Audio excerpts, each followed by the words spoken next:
நீ முயற்சி பண்ணீங்கன்னா இருக்கிறது சேர்ந்து விழுவும்.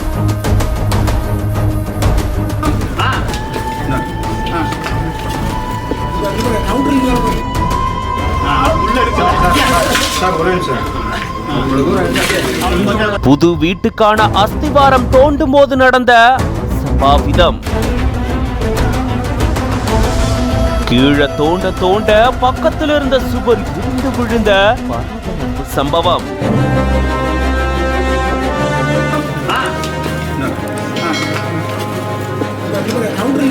இடிபாடு சிக்கி ஒருத்தர் உயிரிழந்திருக்கிறது.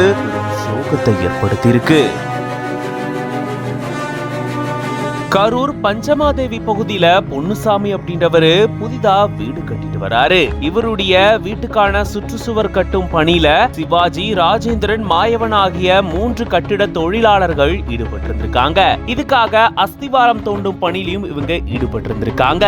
அப்போ பக்கத்துல இருந்த பழைய ஓட்டு வீட்டினுடைய சுவர் எதிர்பாராத நேரத்துல விழுந்திருக்கு. இதுல கட்டிட தொழிலாளி சிவாஜி மேல இந்த சுவர் விழுந்ததுல அவரு சம்பவ இடத்திலேயே பரிதாபமா உயிரிழந்திருக்காரு. மேலும் படுகாயமடைஞ்ச ராஜேந்திரன் அப்படின்றவரை மீட்டு மருத்துவமனையில சிகிச்சைக்காக சேர்த்திருந்திருக்காங்க. இதுல இன்னொரு தொழிலாளியான மாயவன் அப்படின்றவரு இடிபாடுகளுக்குள்ள சிக்கிய நிலையில சுமார் 1 மணி நேரம் போராடி தீயணைப்பு துறையினர் பலத்த காயங்களோட அவரை மீட்டு சிகிச்சைக்காக மருத்துவமனையில சேர்த்திருந்திருக்காங்க.